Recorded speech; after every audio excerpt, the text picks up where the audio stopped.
some of you Christians really, I mean, really want to be like the world.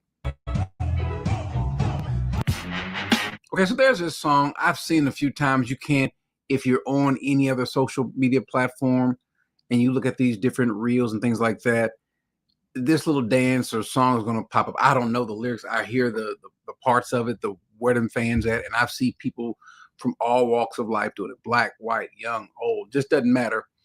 Okay, fine. It's catching on and people like it. But do you really, and I mean really, do you really have to put it in the church?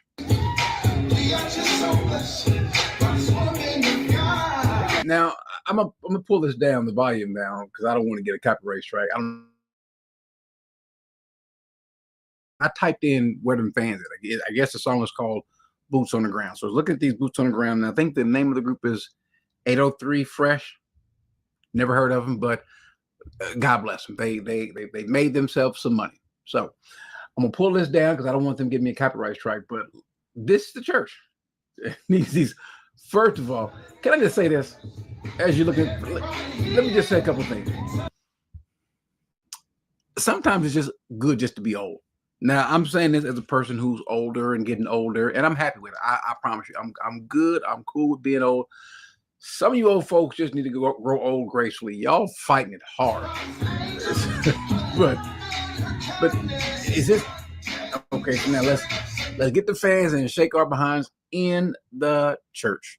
Why? Because doggone it, I gotta let loose sometimes. And sometimes being a Christian, I just can't let loose. I can't let my hair down. I can't go and do my thing. I want to do my thing in the church and out of the church. If I get a chance, if the church lets me shake it how he made it, then fine. I don't care. I want to do it here. And I can act like I'm doing it for the Lord, which I'm not though. Which I'm not. But I don't know now. It doesn't seem like the place is packed, but maybe everyone that sits in these rows where somebody's missing seats, maybe that's all them dancing. So everybody got these cowboy hats.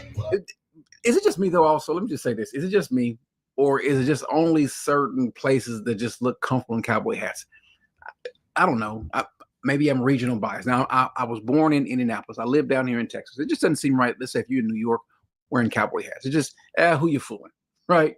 If you're in Washington, D.C., if you're in L.A., if you're in Seattle, if you're in Denver, you're in Chicago, and you're wearing cowboy hats, who you fooling? Now, down here, listen, black and white, Hispanic alike, they wear cowboy hats. But I digress. Back to this. I think this is ungodly. I'll tell you why in a second. But I should have sped this up because this song is a little longer than I thought. You'll get enough of this song. By the time we finish watching this, you will have this song rolling around your head. It's in my head, so guess what? It's going to be in your head. You know what it reminds me of? This is when we were growing up, we had the electric slide, and everybody would do the electric slide. Then they had another some sort of little 2-step, 3-step, whatever. That's what this is. One of these little line dancing songs. That's what this is. And you want to do it in the church. And now someone coordinated this. Think about it. Someone actually coordinated this because they said, hey, everybody, wear your cowboy hats. Maybe you got your boots, but also and don't forget to bring your fans. You spent time to prepare for this in church. Who's the pastor in this church? That's the one I want to see. But let me shake. Anyway, now look, this is the thing I'm thinking of. I pause it here. This church, the people, because what you don't want to do? You don't want to give, if you're the pastor. Now we're gonna look at the pastor in a second. He's going to say something that I want to kick off for our scriptures. But you don't want to give your members who might be growing.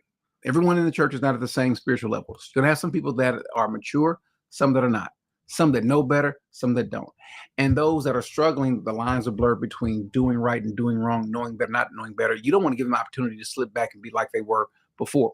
You want to get them to come out of that, to become holy. Why? Because, well, how about we go to this passage? 1 Peter 1:15 says, but like the Holy One who called you, that's you Christians, be holy yourselves in all your behavior, because it is written, you shall be holy, for I, the Lord, am holy. Why not just be holy? What the different rebellious, but we are different in the world. We've been set apart. We look different. We act different. We think different. We move different. I'm not saying that you can't have fun, but how about we not mix what's in the church with the world? How about we do that? Now let me go and fix it. I went back too far. Let me scroll this back up to this particular church. And the point that I want to make here with this next church is you've got some people here who are, I don't know that they know what it means to one dress and act a certain way, because there's one couple ladies like, hey, what in the world are you wearing? You might want to fix that. And then don't, and there's one lady in the front, she is enjoying herself a little too much. Yeah, she doesn't even know she's in church. Now let me back up. He said, you already said, this pastor says I'm different. Let's move back. He says I'm different. Different from who? Different from who? No, you're not. You're supposed to be different. You're supposed to be different. You're supposed to be more different than the world. But you seem to love the world. Well, use this passage a lot because it's applicable today more than ever. Do not love the world nor the things of the world. If anyone loves the world, the love of the Father is not in him. You have too many, and you're sitting and presenting a bad image to the people who are newer in the faith. The same thing here. Let's pull this volume down. Now, this is outside the church. Now, there's one little girl. My mother would have said, she would have called, I'm not saying little girl is, but you know how when little girls are doing too much back in the 70s, sit your little fast tail down.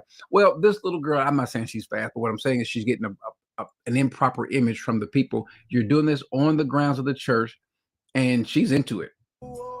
By the way, what are the men doing? What this one fella, what are you doing? But give someone opportunity to shake their little behinds and move. I'm not saying that it's so much that it's necessarily sinful. It's just that it does not present us, the body, in the way that we should be presented. We are to be presented as a holy people. Not that we can't have fun. That's not the point. But you really can't have fun without borrowing things from the world. I don't know if we know that or not. What are church fans at? What are church fans at? What are church fans at? What are church fans at? They took it and did a spin and said, where are those church fans at? Where? Okay. Okay.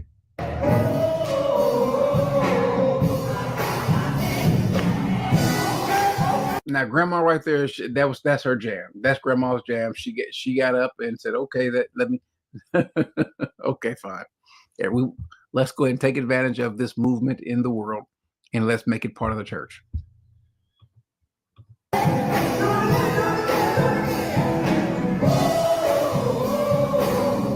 What do y'all think? Am I too harsh? Too old? Too crotchety? Am I like the old man? Hey, you kids, get off my lawn. I don't think so. I could be. But you should be able to at least curb your enthusiasm for this worldly song. I'm not saying the song's a bad song. I did go through the lyrics. And I don't know that the lyrics are that bad in the certain parts. I'm not too sure what they're getting at.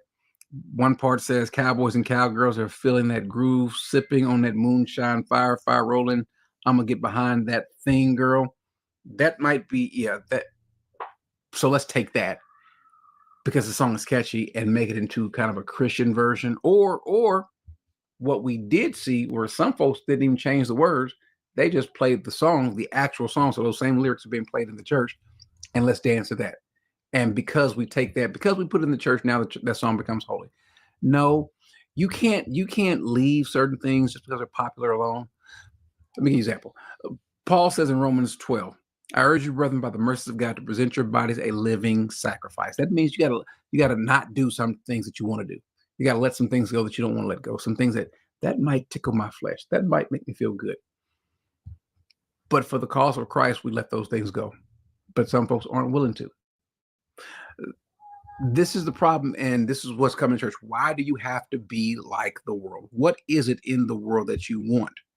Or to be even more specific, what in hell do you want? Some of you folks want what hell's going to have. And you're going to find out the hard way that you really don't want that. And by the time that you do, it'll be too late. Why not Why not? Why not just be godly all the way around? Why can't godly things be enough for you? Why do you have to have the things of the world? Why can't holiness? That's the thing. Why can't holiness be enough? If you're a believer, then holiness should be enough. Amen.